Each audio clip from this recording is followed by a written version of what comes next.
आज हम शुरू करेंगे करंट इलेक्ट्रिसिटी और इस लेक्चर में हम 70 से 80% चैप्टर को फिनिश करने की कोशिश करेंगे। ये लेक्चर में मैं डेरिवेशंस में नहीं जाऊंगा, सिर्फ इंपॉर्टेंट बताऊंगा और रिजल्ट्स को डिस्कस करूंगा। तो चैप्टर में सबसे पहले है हमारे पास वर्ड करंट इलेक्ट्रिसिटी। तो डेफिनेटली मैं पढ़ने वाला हूं यहाँ पर करंट को। अब वी नो दैट कि करंट का मतलब है कि कुछ फ्लो कर रहा है, राइट। तो छोटी क्लासेस में भी डेफिनेशन को पढ़ते आए थे। करंट को हम लिखते हैं flow of charge with respect to time, या फिर हम इसको ये भी बोल सकते हैं it is rate of flow of charge, right. Current को डिनोट किससे करते हैं हम? आई से, right. As we know that कि भाई करंट का जो फॉर्मूला है वो ये बनाया जा सकता है चार्ज ओवर टाइम। टाइम के लिए हम हमेशा स्मॉल टी यूज करेंगे, ठीक है। तो चार्ज को हम ये भी लिख सकते हैं N E over time quantization से, है ना। तो ये एक फॉर्मूला बन जाता है जिसका करंट का। अब अगर मान लो कि इलेक्ट्रॉन सर्कुलर मोशन में है तो कई बार आपको फ्रीक्वेंसी दे देंगे कि इतने चक्कर एक सेकंड में लगा रहा है, तो उसके लिए मैं ये भी लिख सकता हूं चार्ज बाय में टाइम पीरियड, और इसको मैं ऐसा लिख सकता हूं 1 e बाय में टी, यानी कि जो करंट होगा उस केस में करंट को हम क्या लिख सकते हैं E इंटू में म्यू, यानी कि चार्ज इंटू में फ्रीक्वेंसी। तो इन सब चीजों को अपने को आना चाहिए, बिल्कुल आसान है। अब सुनो एक सबसे इंपॉर्टेंट बात, यानी कि चार्ज को लिखा जा सकता है करंट इंटू में टाइम। हम फिजिक्स में जब भी करंट और टाइम का ग्राफ देख ले, अगर वो ऐसा हो इट्स ओके, वो ऐसा हो कोई तब भी कोई प्रॉब्लम नहीं है, वो ऐसा हो या कैसा भी ग्राफ हो, अगर मैं कभी भी करंट टाइम ग्राफ का एरिया, आई रिपीट, अगर मैं कभी भी करंट टाइम ग्राफ का एरिया शेड कर दूंगा तो एरिया जो देगा वो मुझे क्या देगा? बेसिकली वो मुझे चार्ज की वैल्यू बताएगा, राइट। जैसे कि अगर हम बोलते हैं कि अगर अल्टरनेट करंट है, सी अल्टरनेट करंट के लिए हम कुछ ऐसे बनाते हैं इसी चैप्टर में, जितना ये वाला एरिया है उतना ये वाला एरिया है, मतलब जितना ये वाला एरिया पॉजिटिव में है उतना ये वाला एरिया नेगेटिव में, नेट चार्ज क्या हो जाता है? जीरो। इसलिए हम बोलते हैं कि कंप्लीट साइकिल ऑफ एसी में net charge flowing through cross sectional area is zero. तो ये सब चीजें मुझे पता होनी चाहिए। सिंपल सी डेफिनेशन थी करंट, और मैंने यहाँ पर आपको डिफाइन कर दिया। अब यहाँ पर ना एक छोटा सा लूप होल और आपको बताता हूँ। करंट को हम लिखते तो है flow of charge with respect to time, लेकिन ये भी लिखना पड़ेगा यहाँ पर through area of cross section. यानी कि अगर मैं यहां पर एक कंडक्टर बना रहा हूं इस तरह से, तो यहां पर मैं एक imaginary area of cross section draw कर रहा हूं।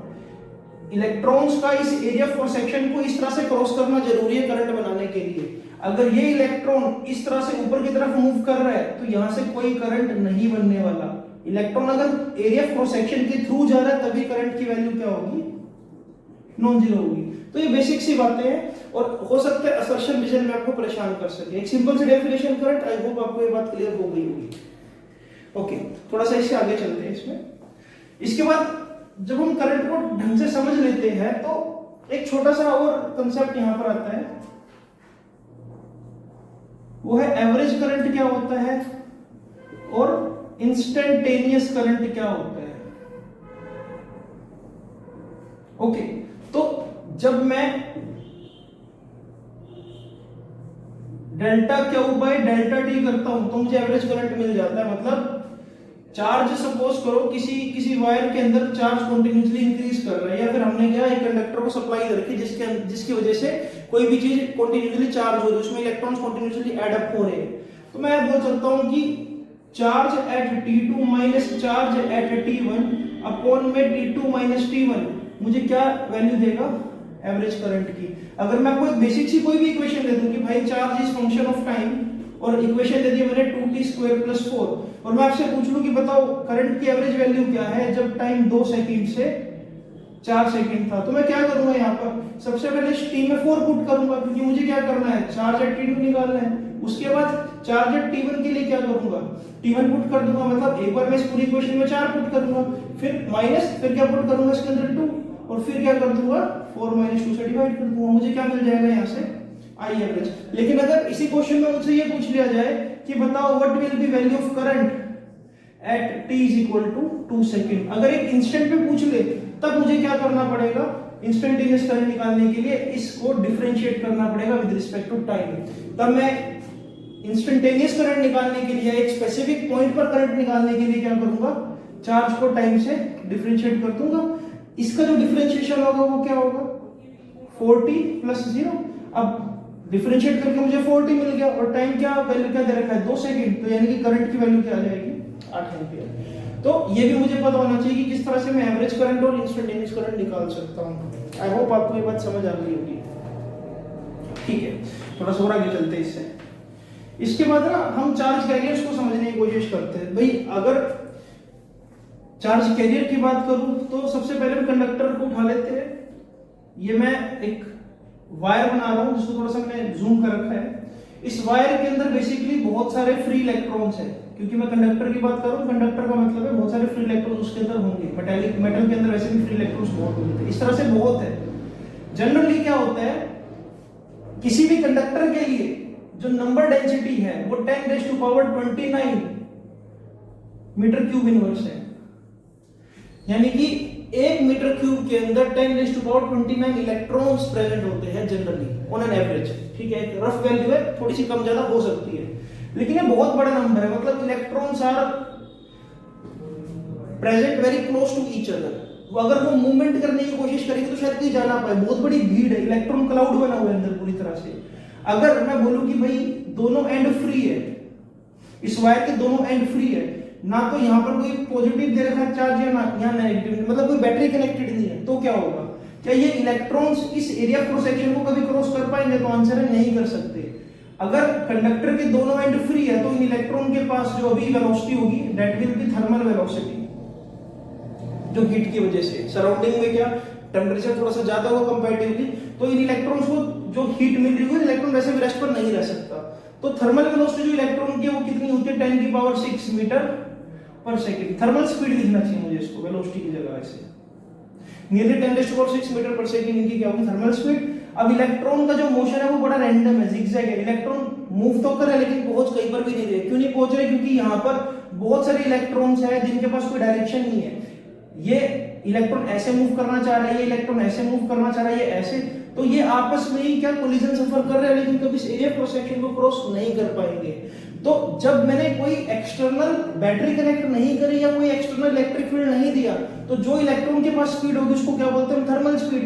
अब जैसे ही मैं ये वाला एंड बैटरी के पॉजिटिव एंड से कनेक्ट कर दूंगा और ये वाला एंड बैटरी के नेगेटिव एंड से कनेक्ट कर दूंगा और की को कर दूंगा क्लोज, अब ये वाला हिस्सा क्या बन जाएगा, स्लाइटली पॉजिटिव, ये वाला हिस्सा क्या हो जाएगा, स्लाइटली नेगेटिव। मतलब कि यहां से रिपल्शन क्रिएट होगी, बैटरी का ये वाला इलेक्ट्रॉन्स को रिपेल करेगा। अब ये इलेक्ट्रॉन सामने की तरफ खिसकना स्टार्ट कर देंगे। मैं एक वर्ड यूज कर रहा हूं खिसकना, मतलब कि ड्रिफ्ट करना स्टार्ट कर देंगे, राइट। अब ये पूरी की पूरी जो भीड़ है इनके पास एक डायरेक्शन है, क्योंकि सामने पॉजिटिव एंड है, इन्होंने पॉजिटिव एंड की तरफ आना है।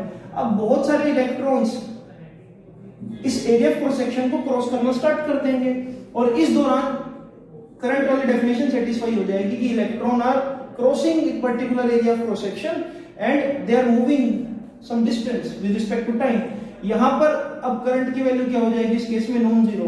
और अब जो एवरेज वेलोसिटी होगी इन इलेक्ट्रॉन्स की उसको हम क्या नाम देंगे, वीडी, जिसको हम बार बार डिस्कस करेंगे अभी। इसको बोलते हैं ड्रिफ्ट वेलोसिटी। ड्रिफ्ट वेलोसिटी का मतलब होता है एवरेज वेलोसिटी ऑफ इलेक्ट्रॉन्स। इनकी एवरेज वेलोसिटी जो कि नॉन जीरो है। अब इलेक्ट्रॉन नॉन जीरो वेलोसिटी इसलिए क्योंकि इनकी डिस्प्लेसमेंट नॉन जीरो है। जो इलेक्ट्रॉन अभी यहां पर है कुछ टाइम बाद ये इलेक्ट्रॉन यहां पर पहुंच जाएंगे, इसलिए डिस्प्लेसमेंट नॉन जीरो हो गई, इसलिए इनकी ड्रिफ्ट वेलोसिटी भी क्या है, नॉन जीरो। ड्रिफ्ट वेलोसिटी की वैल्यू जनरली 10⁻⁻2 से 10⁻⁻3 मीटर पर सेकंड हो सकती है, जो कि बहुत कम है, कुछ सेंटीमीटर्स पर सेकंड। अब ये क्वेश्चन आता है कि यार अगर ड्रिफ्ट स्पीड इतनी कम है, अगर ड्रिफ्ट स्पीड इतनी कम है तो करंट ज्यादा कैसे बन जाता है? अरे करंट का फॉर्मूला होता है NE/में टाइम। अब ड्रिफ्ट स्पीड तो बहुत कम है लेकिन कई अरबों करोड़ों इलेक्ट्रॉन्स इसको क्रॉस कर रहे हैं ना। सोचो जरा, इतने सारे इलेक्ट्रॉन्स अगर एकदम क्रॉस कर जाएंगे तो बेशक वेलोसिटी कम थी लेकिन नंबर ऑफ इलेक्ट्रॉन वाला जो फैक्टर है वो तो इसको सपोर्ट कर रहा है, यानी कि नंबर ऑफ इलेक्ट्रॉन बहुत ज्यादा।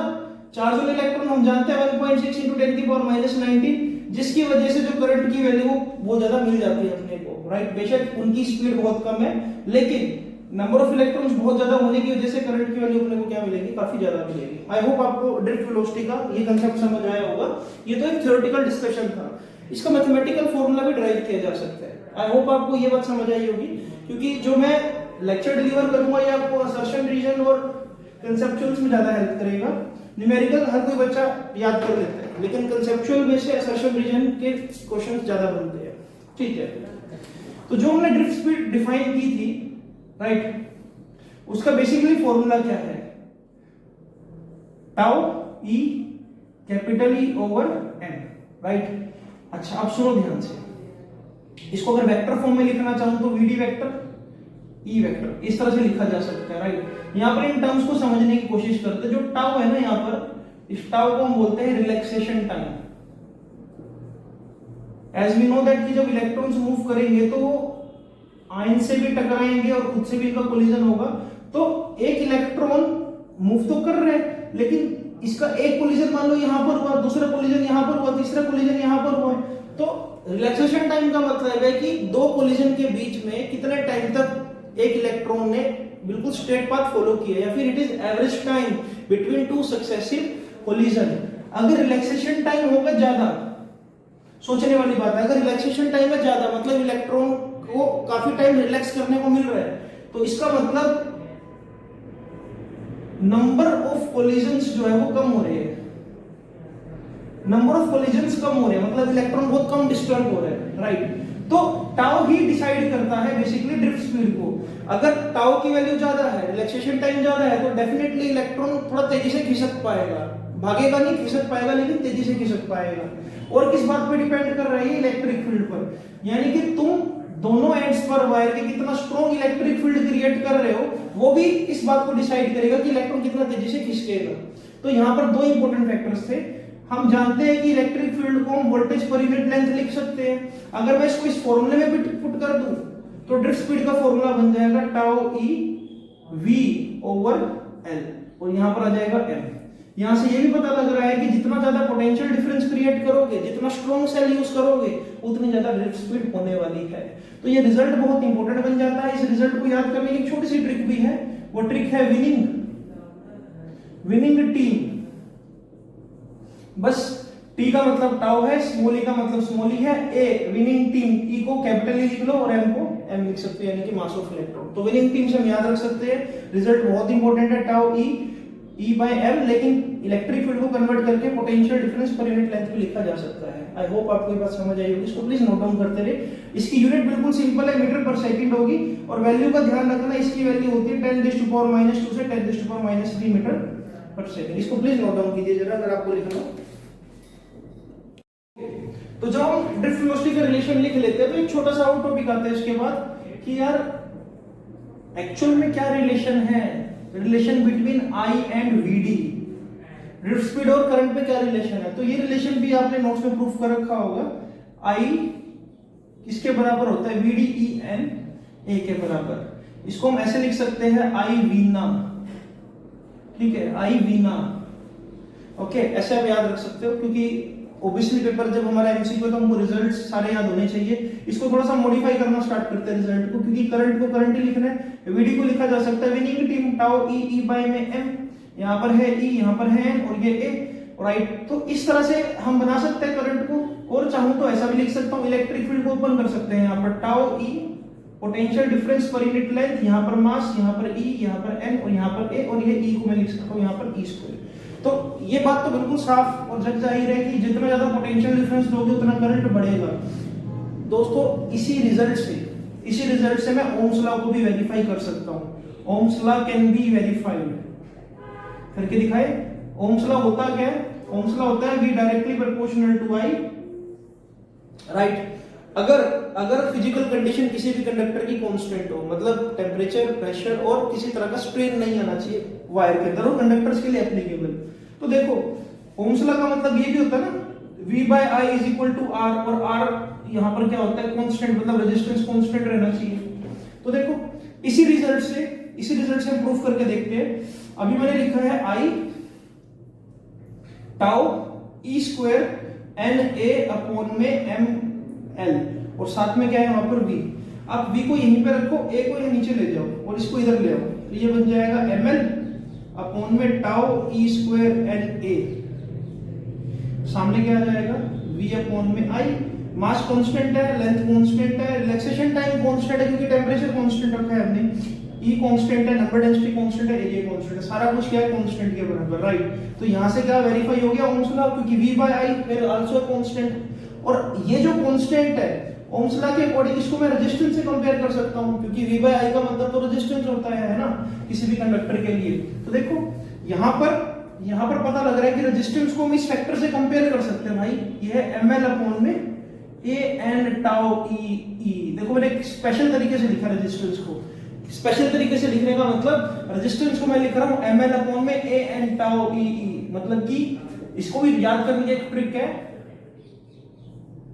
एक तोतला ये बोलेगा ना मेली आंटी, देखो ना मेली ml a n tau e square मेली आंटी, बस कुछ हैक्स है जिससे हम कुछ रिजल्ट्स को इजीली रिमेंबर कर सकते हैं, ठीक है। तो रेजिस्टेंस को ये लिखा जा सकता है और यहां से ये भी पता लग रहा है कि रेजिस्टेंस डायमेंशन पर डिपेंड करने वाली फिजिकल क्वांटिटी है, लेंथ पर डायरेक्टली डिपेंड करेगा और एरिया पर इनवर्सली डिपेंड करेगा। छोटी क्लासेस में हमने ये भी पढ़ा था रेजिस्टेंस क्या होता है, रेजिस्टिविटी इनटू में लेंथ अपॉन में एरिया। यहां से अगर मैं रिजल्ट को कंपेयर करता हूं तो देखो rho L over A equals to M L upon में A N tau E square. यहां से अगर LA से LA कैंसिल कर दूं तो मुझे रेजिस्टिविटी का पता लग रहा है, रेजिस्टिविटी किसके बराबर आ जाएगी, m अपॉन में n टाउ e स्क्वायर। अब आपको शायद रेजिस्टिविटी पता होगी, रेजिस्टिविटी का मतलब क्या होता है, किसी कंडक्टर की प्रॉपर्टी की वो कितना ज्यादा रेजिस्टेंस ऑफर कर रहा है फ्लो ऑफ चार्ज को। रेजिस्टिविटी डायमेंशन पर डिपेंड नहीं करती, एक वायर को लंबा कर दो मोटा कर दो कोई फर्क नहीं पड़ेगा रेजिस्टिविटी पर, फर्क किस पर पड़ेगा, सिर्फ रेजिस्टेंस पर पड़ेगा। तो छोटी क्लासेस में क्वेश्चन आता है वायर की लेंथ डबल कर दी, बताओ जी रेजिस्टेंस पे क्या फर्क है, बिल्कुल रेजिस्टेंस पे फर्क है, 4 गुना हो जाएगा, लेकिन रेजिस्टिविटी पे कोई फर्क नहीं। रेजिस्टिविटी सबसे कम किसकी होती है, अगर रो की वैल्यू कम है तो क्या होगा, वो एक अच्छा कंडक्टर होगा, है ना। रेजिस्टिविटी कम है तो एक अच्छा कंडक्टर होगा, जैसे कि सिल्वर, जैसे कि कॉपर। अगर रेजिस्टिविटी ज्यादा है तो एक अच्छा कंडक्टर नहीं है, बिल्कुल सिंपल सी बात है।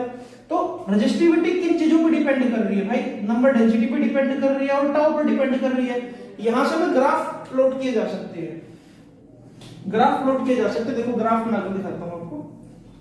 आई होप ये लेक्चर देखो, ये लेक्चर में से आप कुछ एक शॉर्ट रिकैप कर सकते हो आप चैप्टर का, राइट। ये नहीं है कि आपने नोट्स बनाने हैं, आपको चीजों को सुनना है, ठीक है, और अपने नोट्स आप खोल सकते हो, चीजें को ऐड कर सकते हो। ओके चलो, तो हम एक काम करते हैं, रेजिस्टिविटी वर्सेस टेम्परेचर ग्राफ बनाएंगे, ठीक है। रेजिस्टिविटी वर्सेस टेम्परेचर ग्राफ किसी भी कंडक्टर के लिए। अब मुझे पता लग रहा है कि टेम्परेचर बढ़ाने से, देखो एक काम और बताता हूं आपको मैं, अगर मैं टेम्परेचर बढ़ाऊंगा, टेम्परेचर बढ़ाने से क्या होगा, फ्रीक्वेंसी ऑफ कोलिजन बढ़ जाएगी। एक वायर के अंदर जो फ्री इलेक्ट्रॉन्स है उनका कोलाइड होने का जो रेट है वो बढ़ जाएगा, अब वो फ्रीक्वेंटली कोलाइड करेंगे। टेम्परेचर बढ़ाऊंगा तो फ्रीक्वेंसी ऑफ कोलिजन बढ़ेगी, अगर फ्रीक्वेंसी बढ़ेगी तो टाइम कम हो जाएगा, रिलैक्सेशन टाइम में फर्क आएगा, रिलैक्सेशन टाइम अब बहुत जल्दी छोटी वैल्यू हो जाएगी क्योंकि इलेक्ट्रॉन बार बार टकरा रहे हैं, राइट। तो टेम्परेचर बढ़ाने से टाउ की वैल्यू क्या हो जाती है, decrease. If I increase temperature then tau will decrease. अगर टाउ डिक्रीज हो गया टेम्परेचर बढ़ाने से तो रेजिस्टिविटी पे क्या फर्क पड़ने वाला है, इट विल इंक्रीज। तो एक हाई टेम्परेचर पर conductors are not so good conductors. तो अगर मैं ग्राफ की बात करूं तो graph will be what, will be like this, कुछ ऐसा होगा, रो वर्सेस टेम्परेचर। अगर मैं टेम्परेचर बढ़ाऊंगा तो रेजिस्टिविटी विल इंक्रीज कंडक्टर्स के लिए, ओके। अगर यही ग्राफ रेजिस्टिविटी वर्सेस टेम्परेचर मुझे बनाना हो इलेक्ट्रोलाइट के लिए, इलेक्ट्रोलाइट जानते हो क्या होता है, इलेक्ट्रोलाइट का मतलब एक ऐसा सॉल्यूशन, जैसे कि अगर मैंने वाटर में NaCl डाल दिया जहां पर आयंस डिसोसिएट हो गया, Na प्लस अलग Cl नेगेटिव अलग, HCl डाल दिया H प्लस अलग Cl नेगेटिव अलग, वहां पर फ्री आयंस है, कटायंस और अनायंस है, उनकी मूवमेंट है। अब एक बात समझो जरा, अगर मैं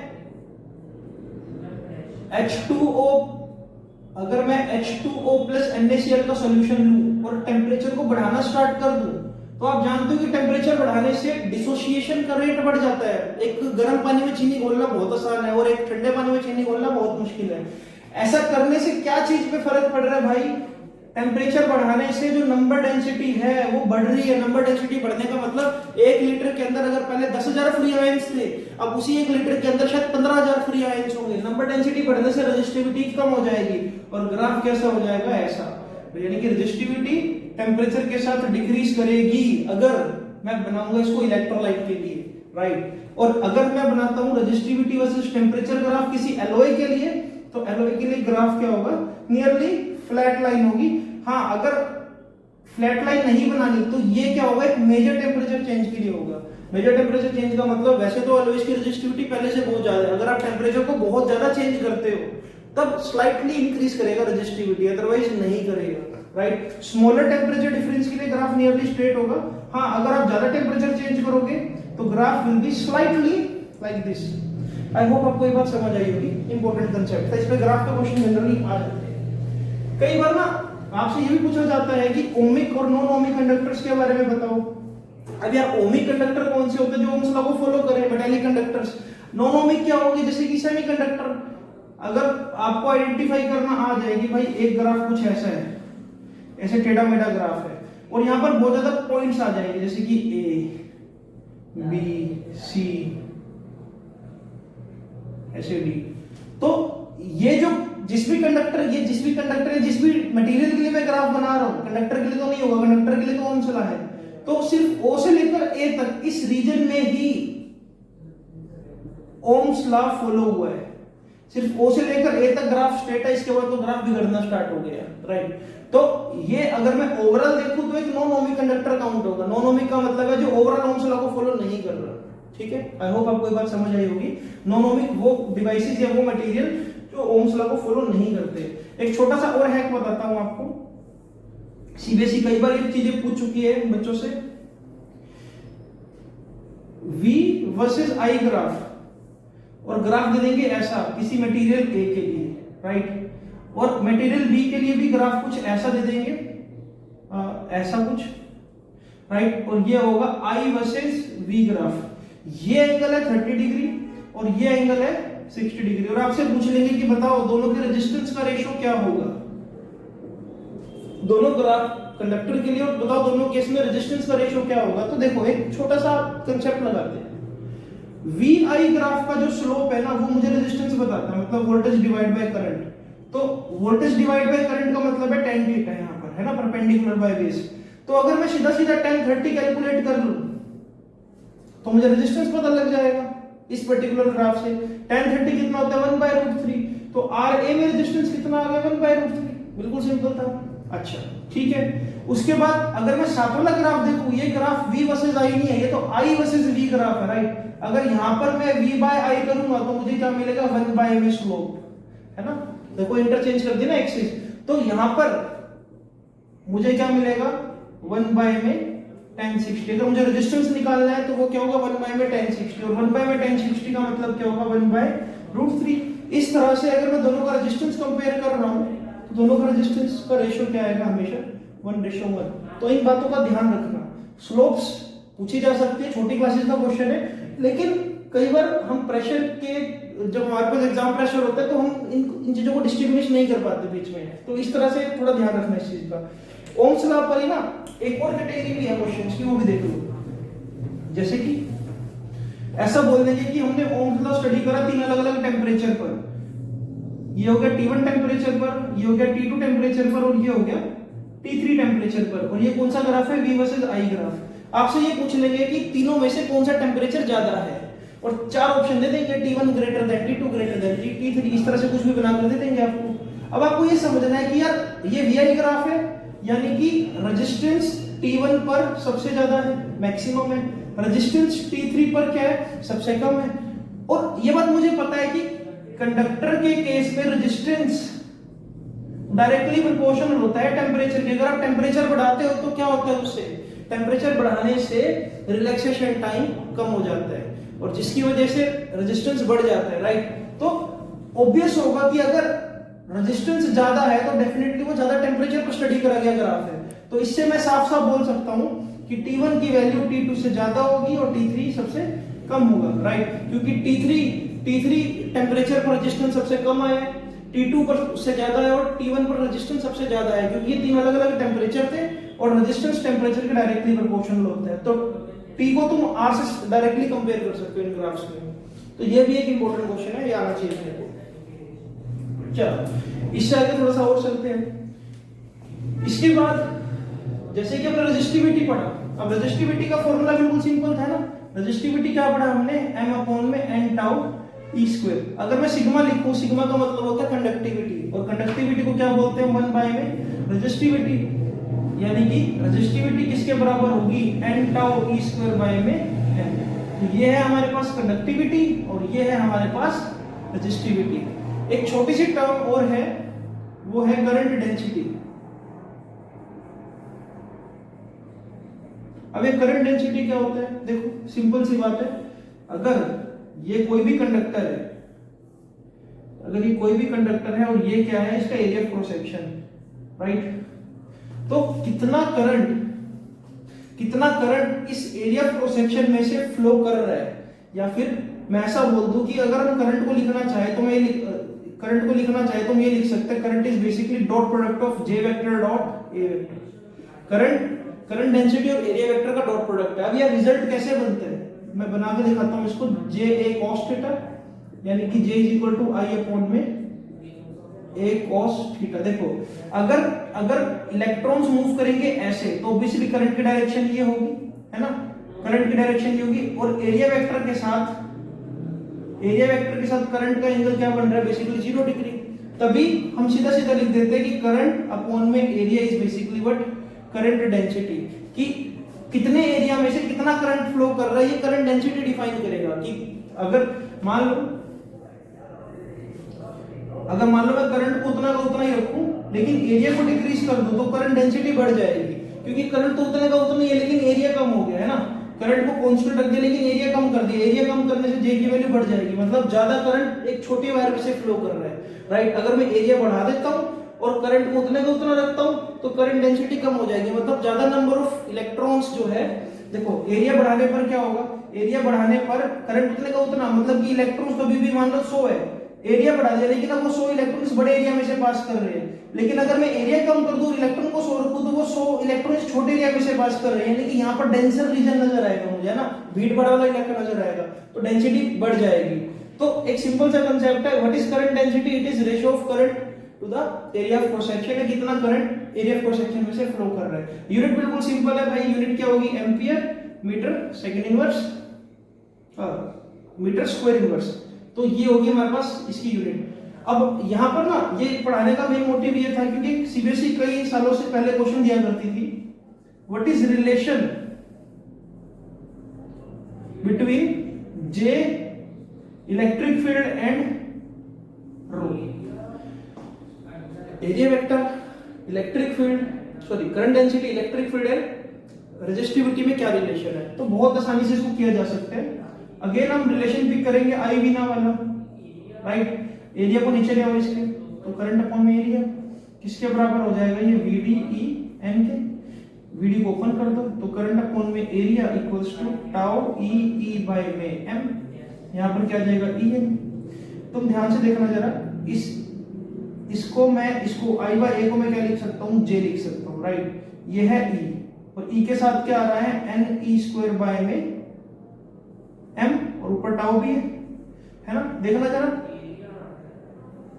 कंडक्टिविटी को मैं क्या लिख सकता हूं, मतलब देखो रेजिस्टिविटी का फॉर्मूला होता है m बाय में n टाउ ई स्क्वायर, मतलब कि यहां पर जो ये चीज मुझे मिल रही है बेसिकली क्या मिल रही है, 1 बाय रो मिल रही है, 1 बाय रो। अगर मैं इसका रेसिप्रोकल कर दूं तो 1 बाय रो मिल जाएगा, 1 बाय रो का मतलब होता है n tau E square by में n, देखो ये मिल रहा है यहां पर। तो ये रिलेशन बहुत इंपॉर्टेंट है कि जो करंट डेंसिटी है वो बेसिकली किसके बराबर है, E बाय में रो के, या फिर मैं ऐसा भी लिख सकता हूं करंट डेंसिटी किसके बराबर है, E इनटू में सिग्मा के। ये बात मुझे पता होनी चाहिए, इंपॉर्टेंट है। और इसको वेक्टर फॉर्म में भी लिखा जा सकता है, J vector is equal to E vector times sigma, right. So ये इंपॉर्टेंट है। अब ना एक और आपको इंपॉर्टेंट क्वेश्चन में डिस्कस करता हूं। देखो एक कंडक्टर में ना एक कंडक्टर में VD वेक्टर, E वेक्टर और J वेक्टर, ये 3 वेक्टर्स में डिफाइन कर रहा हूं। अगर ड्रिफ्ट स्पीड ये है, ड्रिफ्ट स्पीड किसकी होगी? इलेक्ट्रॉन की, है ना। अगर ये ड्रिफ्ट स्पीड है तो करंट की डायरेक्शन ये होगी, है ना। और अगर ये करंट की डायरेक्शन है तो J वेक्टर की डायरेक्शन क्या होगी? ये, ओके। और ये एंड ऑब्वियसली पॉजिटिव और ये एंड ऑब्वियसली नेगेटिव है।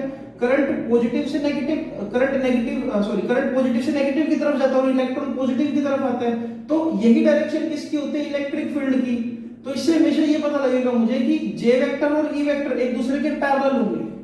J vector is always parallel to E vector, लेकिन J वेक्टर और VD वेक्टर या फिर E वेक्टर और VD वेक्टर में हमेशा एंगल कितना होगा? 180 डिग्री। वो हमेशा एंटी पैरेलल होंगे। अगर ड्रिफ्ट स्पीड इलेक्ट्रॉन्स की इधर है तो करंट वहां पर होगा, अप्लाइड इलेक्ट्रिक फील्ड की डायरेक्शन भी क्या होगी? सामने की तरफ होगी। आई होप आपको ये बात समझ आई होगी।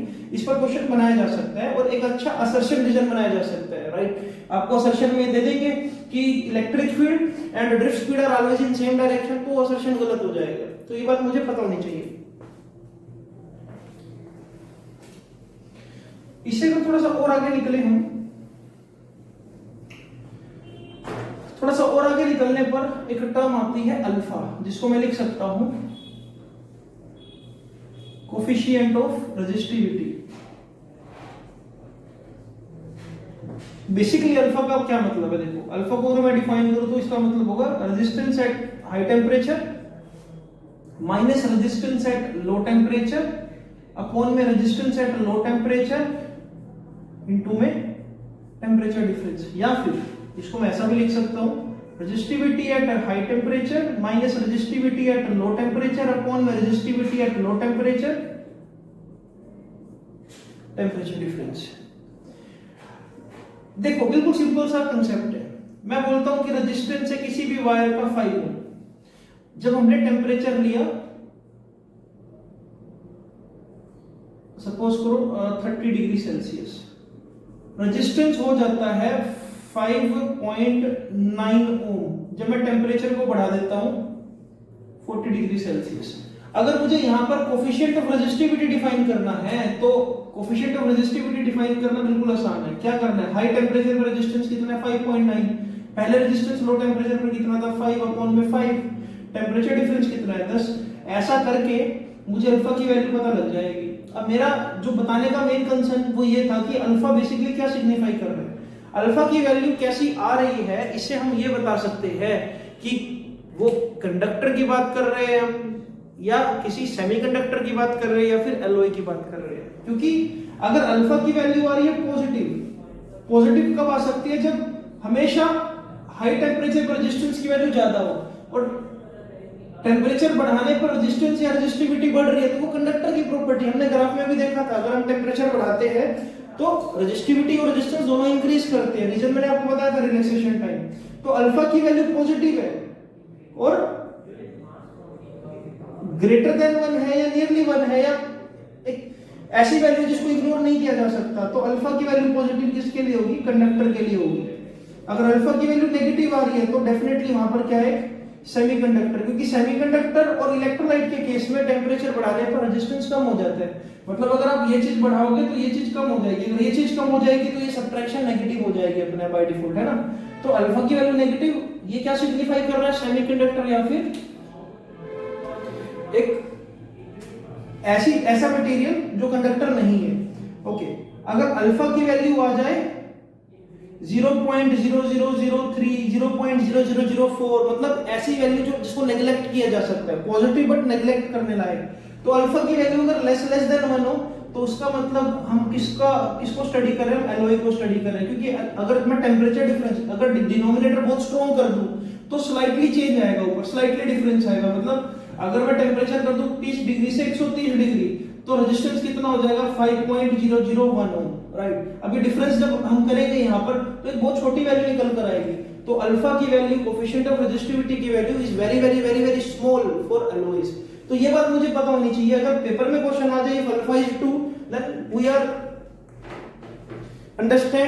कैन अंडरस्टैंड कि हम किसकी बात कर रहे हैं यहाँ पर, राइट।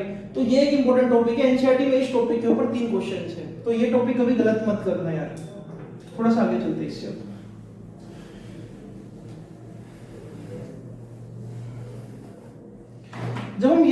कर लेते हैं, राइट। तो एक दो बातें और हैं जो मुझे मतलब समझ आनी चाहिए, जैसे कि फॉर एग्जांपल ईएमएफ और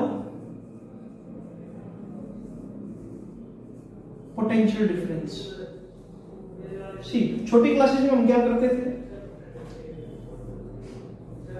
हम सर्किट को बनाते थे ऐसे, ये रेजिस्टेंस है भाई, ये एक हमने बैटरी ये सेल बना दिया, यहाँ पर की को रखा ओपन, जैसे मैं की को क्लोज करूंगा तुम बोलते थे कि करंट निकला आई, राइट, और ये यहाँ पर ऐसे एंटर हो गया, पॉजिटिव से निकला नेगेटिव में एंटर हो गया, या फिर हम ऐसा बोलते हैं कि इस नेगेटिव एंड से कई सारे इलेक्ट्रॉन रिलीज हुए, वो इस तरह से पूरा चक्कर काटेंगे और वो यहाँ पर आकर इस तरह से एंटर हो जाएंगे सेल के अंदर। लेकिन तुम एक बात बताओ ना, तुम पोटेंशियल डिफरेंस को क्या डिफाइन करते थे?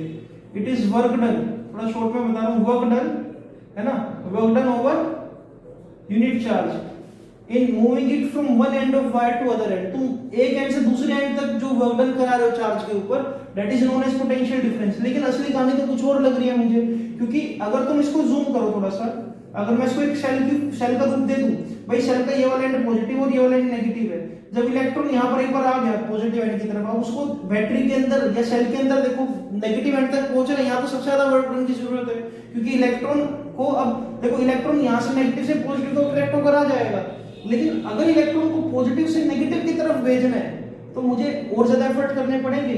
मतलब इस डेफिनेशन में शायद ये वाला वर्क डन मिस हो गया है ना, यहां से लेकर यहां तक का वर्क डन तो समझ आ रहा है, लेकिन ये वाला वर्क डन कौन डिफाइन करेगा?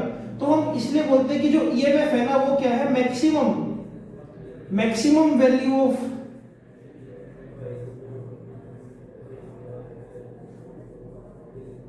Potential difference. मैं अगर इसको इन शॉर्ट करूं थोड़ा सा, मेरा ये कहने का मतलब है कि जो ये सेल है ये भी कुछ स्मॉल रेजिस्टेंस आर ऑफर करेगा, इंटरनल रेजिस्टेंस आर ऑफर करेगा।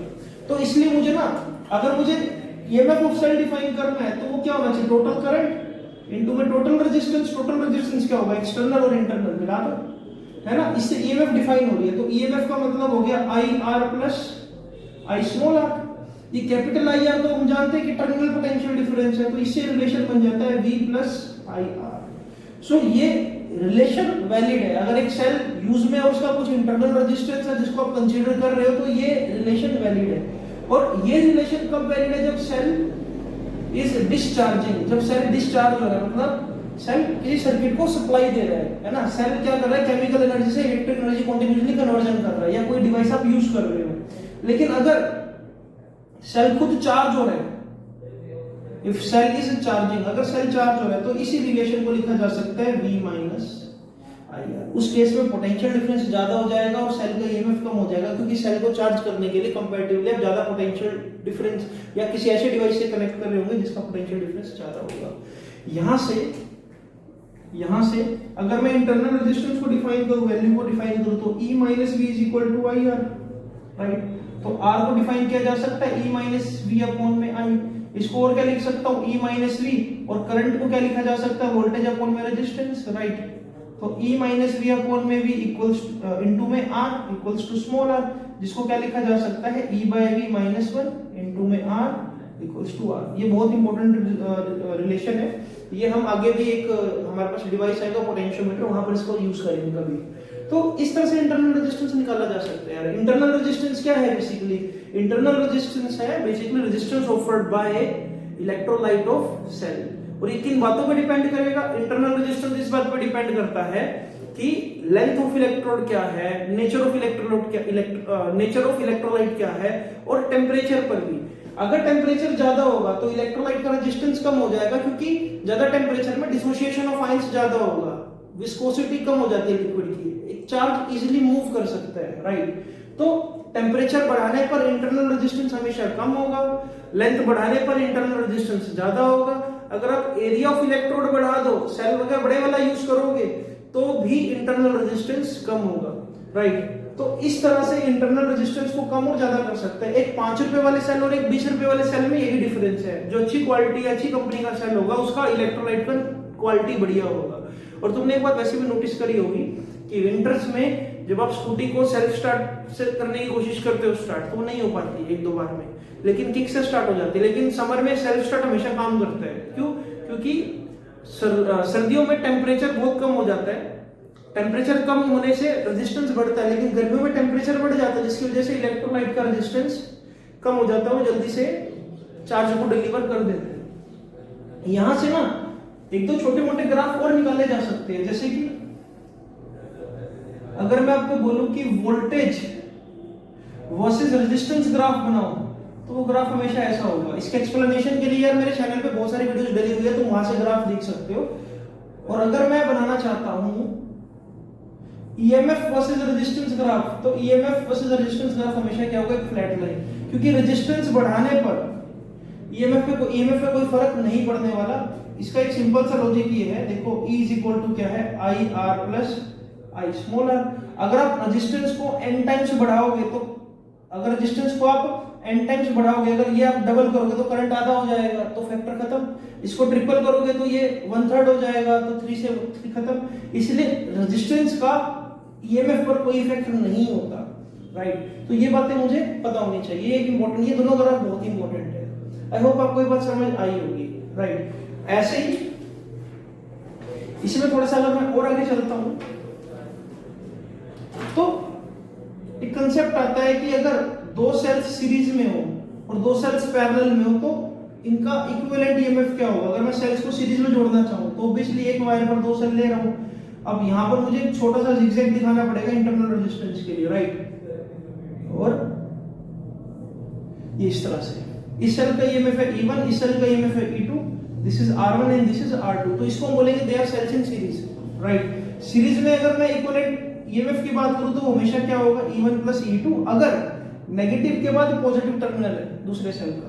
और अगर मैं इक्विवेलेंट रेजिस्टेंस की बात करूं, तो वो क्या होगा, R1 plus R2, right, okay. अगर ये वाले सेल को मैं ऐसे ड्रॉ करूं, इस तरह से,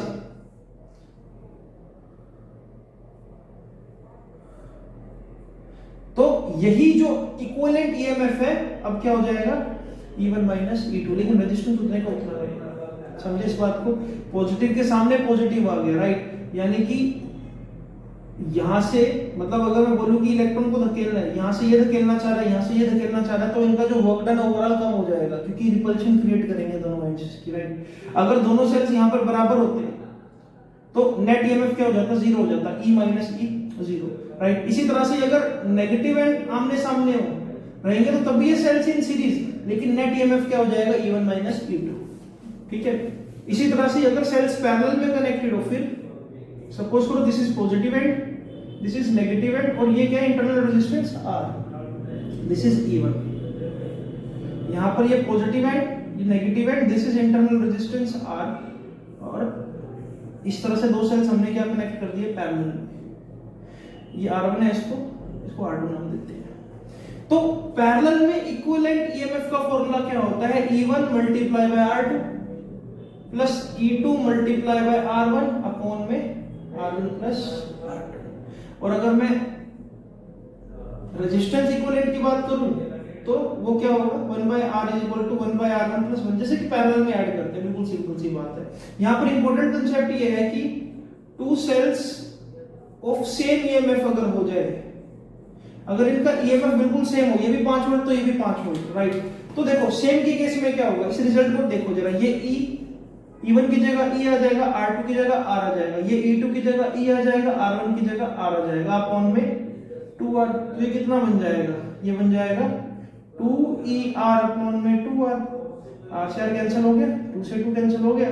मतलब अगर सेम आइडेंटिकल सेल्स पैरेलल में होंगे, तो उनका इक्विवेलेंट ईएमएफ भी क्या होगा, एक सेल के बराबर होगा। कहने का मतलब यहाँ 5 वोल्ट, यहाँ 5 वोल्ट और पैरेलल में है, तो इक्विवेलेंट ईएमएफ कितना होगा, 5। अगर 10 वोल्ट पैरेलल में है, तो इक्विवेलेंट ईएमएफ कितना होगा, 10। तो इस तरह से मैंने कोशिश की कि इस चैप्टर के कुछ इंपॉर्टेंट जो शुरू वाला फेज है वो कंप्लीट करा सकूं। अब इसके बाद इसमें क्या बचा है, ग्रुपिंग ऑफ सेल्स बचा है, शायद व्हीटस्टोन ब्रिज बचा है, स्लाइड मीटर ब्रिज बचा है और पोटेंशियोमीटर। शायद एक वीडियो और लगेगी जिसमें पूरा चैप्टर एक बार रिवाइज हो जाएगा, मोटी मोटी बातें रिवाइज हो जाएगी। तो मुझे लगता है कि सब कुछ कवर अप हो चुका है। तो इस वीडियो को आप जस्ट रिवीजन पर्पस के लिए देखो। अगर डिटेल एक्सप्लेनेशन चाहिए आपको, तो उसके लिए मेरे चैनल पर पूरा एक प्लेलिस्ट बनी हुई है 17 लेक्चर्स की, सीई को मैंने खत्म कर रखा है, तो उसमें आपको थोड़ा सा और डिटेल में चीजें जानने को मिलेगी। एक जस्ट रिवीजन पर्पस के लिए आपको मजा आया होगा, तो उसको आप शेयर कर सकते हो अपने दोस्तों के साथ जिनको एक अच्छे ट्यूटर की जरूरत है और उसको फाइनल प्रिपरेशन के लिए रिवीजन वीडियो चाहिए, राइट। तो आप इससे बस इतना कर सकते हो कि अपने नोट्स में अगर कोई चीजें मिसिंग है तो वो नोट्स में आप चीजें ऐड करना स्टार्ट करो, चीजें हाईलाइट करो।